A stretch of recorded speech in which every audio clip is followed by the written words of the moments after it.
Si vous avez cliqué sur cette vidéo, c'est que vous voulez tout savoir sur le mauvais œil pour trouver une réponse à vos questions. Si c'est le cas, alors abonnez-vous à ma chaîne pour découvrir d'autres vidéos de foires en question sur le mauvais œil, mais aussi découvrir d'autres informations sur les conspirations, mais aussi pour apprendre des rituels de magie blanche dans d'autres vidéos sur ma chaîne. Alors, on commence avec la première question. L'INMED, est-ce qu'on est obligé de faire des rituels à une assiette en verre uniquement? Non, si c'est en porcelaine, si c'est en plastique ou en fer, l'objectif c'est que vous ayez un contenant, que ce soit une assiette ou un gros bol ou autre. Diamoné Marcus, et depuis, tu vis mieux?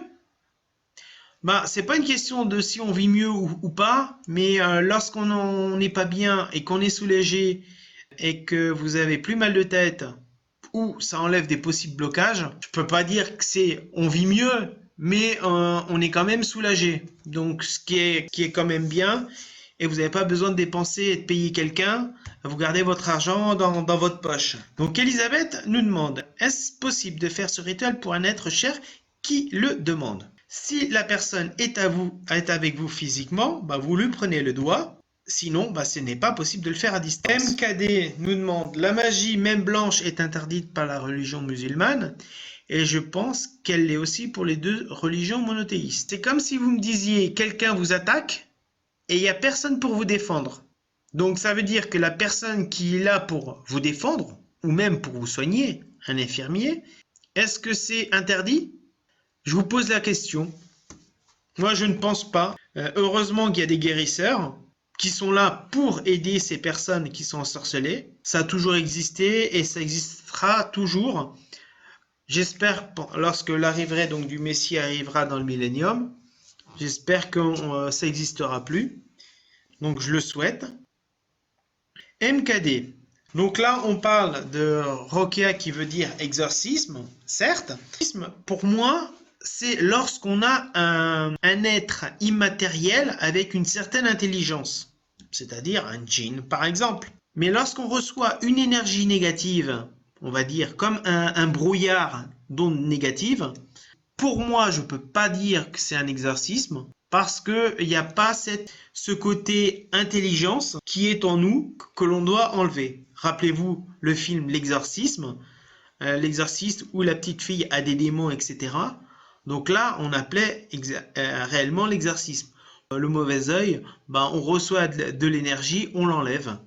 Donc après, bon, chacun utilise ses termes. Donc c'est la raison pour laquelle c'est important de dire comment on interprète. Pour moi, la sorcellerie, c'est une chose.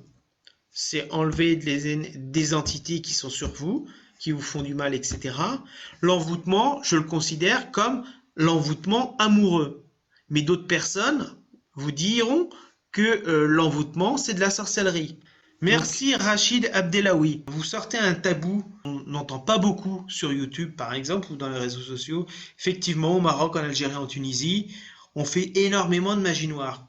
On sait que c'est haram, mais les gens le font par envie. Ce qui est vrai, c'est que vous allez en Amérique latine, c'est la même merde également. Vous allez aux Antilles, c'est la même merde. Vous allez en Asie, c'est la même merde également. On est tous victimes de Alfred Einstein.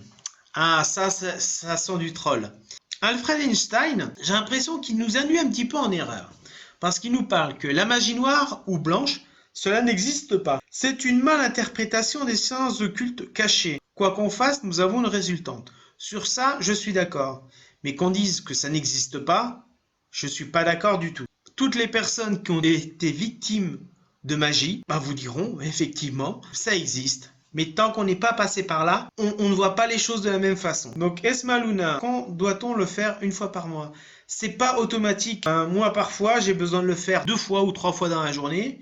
Et pendant 2-3 jours, ben, j'en ai pas besoin. Donc c'est en fonction de votre besoin. Et oui, Véronique Girin, quand vous dites mais l'huile ne se mélange pas avec l'eau, c'est connu. Alors se dissoudre, c'est ça qui est le plus important. C'est lorsque c'est pas logique. C'est là où on commence à se rendre compte qu'il y a des choses qui nous dépassent et là on parle de magie.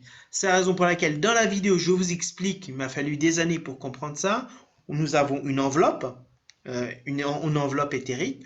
lorsqu'on reçoit cette onde négative, lorsque vous mettez votre doigt dans l'huile, les propriétés de l'huile vont être désagrégées, si on peut dire. Et lorsqu'elles vont tomber sur l'eau, vous allez voir qu'elles vont se dissoudre. Si vous mettez une goutte directement d'une bouteille, vous allez voir que la goutte n'explose pas, elle reste telle quelle comme on l'a appris au collège. Si vous aimez les vidéos que je fais, vous pouvez éventuellement me retrouver également sur Tipeee. Donc à cette adresse que vous avez en description sur tipeee.com/rituelmagieblanche. Je remercie également mes tipeurs qui participent de cette façon-là à pouvoir m'acheter une caméra, un docker et un trépied pour pouvoir faire de meilleures vidéos. Et en échange, je vous offrirai également 2 rituels pour attirer l'argent. Et vous pouvez éventuellement, si vous n'êtes pas sur Tipeee, sur mes blogs, vous avez un bouton de donation. Vous pouvez faire un don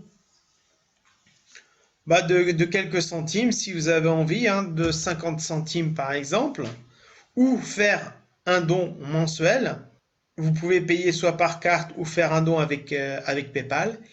Et en faisant ce don-là, je vous offrirai un livre qui va vous ouvrir les yeux sur la réalité dans laquelle nous vivons actuellement, mais qui remonte de cela à un peu plus d'1 siècle, par une minorité de riches familles qui ont pour objectif de mettre en place une dictature. Et la parole, au travers de ce questionnaire, qui va me permettre d'y voir un petit peu plus clair sur la perception que vous avez eue sur ce rituel. Donc c'est un petit peu une nouveauté sur YouTube.